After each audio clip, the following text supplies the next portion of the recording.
Manchester United visit St Mary's on Saturday. This is the lunchtime kickoff. This is 12:30. Everybody's smiling. If you're listening to this podcast, we're recording this or streaming this on Sunday night. Now, United don't play until Monday, so they may have thumped Liverpool by the time you're listening to this. They may have been turned over. We don't know. Last season, Glenn won. It was another August fixture. It always seems to be an early fixture, doesn't it? This was the one, I think, with Jack Stevens giving a bit of beef to Fernandes. Yeah. What are your early thoughts on the United game, Glenn? Again, it's one of those ones where you look at when the fixtures were published. I think we all expected United to have signed 7 or 8 very good players by the time this game came around, and it was one of the games that you looked at and thought, that's part of a tough start to the season. But similar to Leicester, I guess, United have had a bad start, and they're just exactly the same as they were last year, only, if anything, a little bit worse. They seem to, I mean, I watched that part of their game against Brentford, and, you know, Ralph called it out last year. He said, then what did he say? He very diplomatically said they're not so great in the reverse gears. So basically, when they haven't got the ball, they don't want to run back. They're travelling backwards. Yeah. Don't want to run back towards their own goal. And they seem to be like that, but worse. So they've obviously signed, or it looks like they're going to sign Casemiro from Real Madrid, who will, you know, hopefully for them, correct that defensive midfield weakness that they've had for about 4 years. But there's a really interesting interview with Peter Schmeichel on BBC. It's only a little 2-minute thing where he talks about Casemiro, and he said, look, when he plays for Real Madrid, he gets the ball and gives the ball to the better players. And when he's at Real Madrid, the better players are Toni Kroos and Luka Modric, 2 of the best midfielders in the world. When he gets the ball for Man United, he's going to be giving it to Fred and McTominay and Bruno Fernandes, who doesn't look after the ball either. So it's going to be a different world for him. So it's probably good that it's his, more than likely, because he can't play tomorrow, he's more than likely going to be his first game as well. Ten Hag the decisions he's made so far have not looked great. You know, the players he's brought in aren't in the team. He's brought in the centre half. He's 5'0", and they seem to be having. So I mean, if Che Adams is on the pitch against him, the way he's sort of bullying defenders at the moment, I mean, if he can bully Johnny Evans, he can certainly bully this guy. So there's definitely absolutely nothing to be fearful of. You don't go into this game with any sort of intimidation factor. Obviously, they've got good individual players who can do something out of nothing. Ronaldo, Sancho, Martial, if he's fit. Rashford might even wake up. You know, they're all capable, but as a team, it's just not happening for them at the moment. And I mean, I don't usually want Liverpool to win, but I'd like Liverpool to absolutely smash them on Monday, and then we can try and keep the foot on the neck on Saturday lunchtime, isn't it? 12:30 kickoff. 12:30 kickoff. Yeah. Steve, as funny as it is, they're going to click at some point, aren't they? Is it a good time to play them? Does it depend how they get on Monday night? And after 10 years, haven't we? Yeah. Well, this is the thing. United have been various shades of nowhere near title contending for 10 years now, since Fergie retired. And yet somehow we've still not managed to beat them at home. We've had a fairly passable record at Old Trafford in that time, but at home we've still not managed to beat them once. We've lost them over the 9-0 defeat. Which is sorry, what? Didn't happen.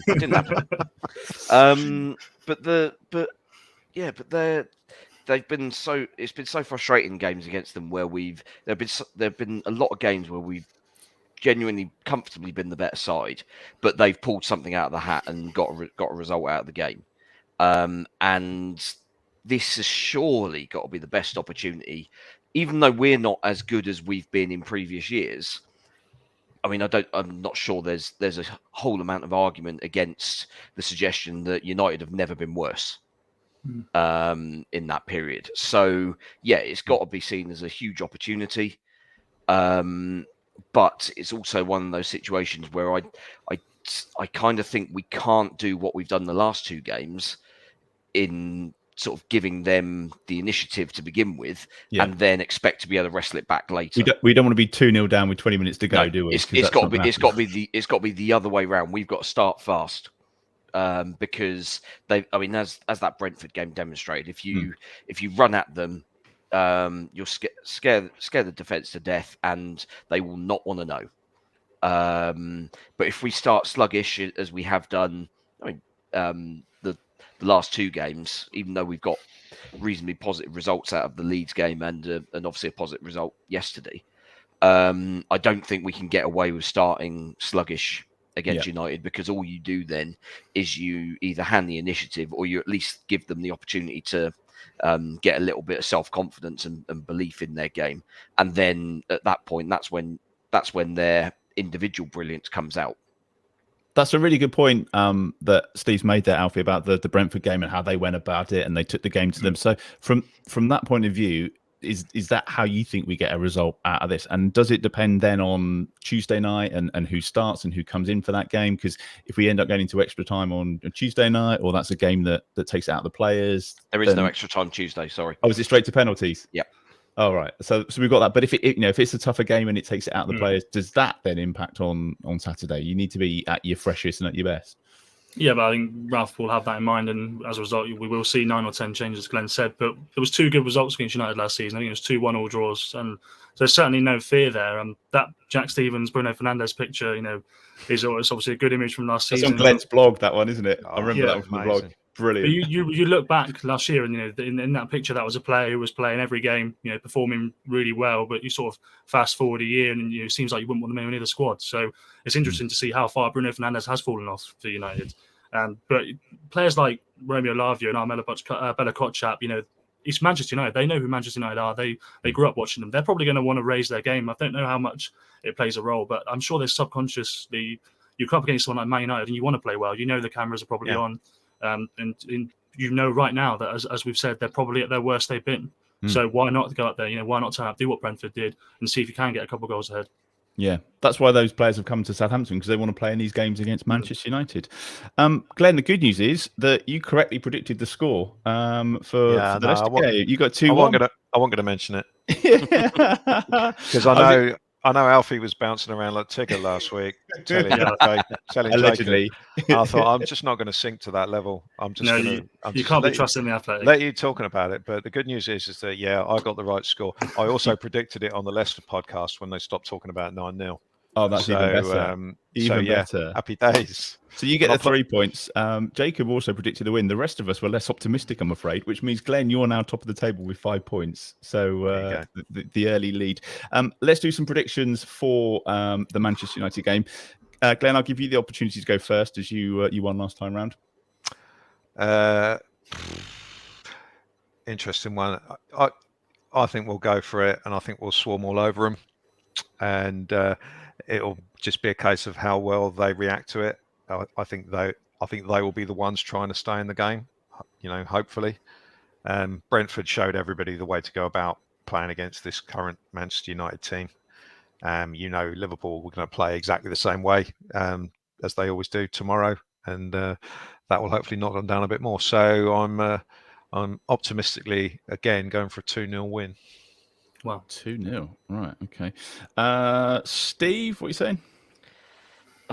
I mean, having seen what Brighton and Brentford have done to them by playing very direct and obviously plenty of energy, which you look at the average age of that team that we put out yesterday. There's youth in that team, so there's energy, and I think that's where United come unstuck when teams sort of swarm around them, as Glenn said. If we can get kind of both feet in the game from the start, get an early lead, and I think we can kind of hand out that beating that I think this team has got in them, like once every 6-7 months. So yeah, sod it. Why not? 3-0. 3-0. I thought I was being nuts. Alfie, are you going to keep this going? Are you going to go with 4-0?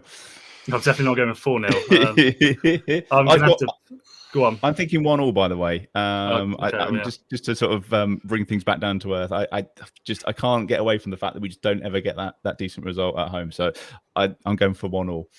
Well, I was going to play the percentages as well, and I was actually going to say 1-1. So I might have to copy Okay. you on that one.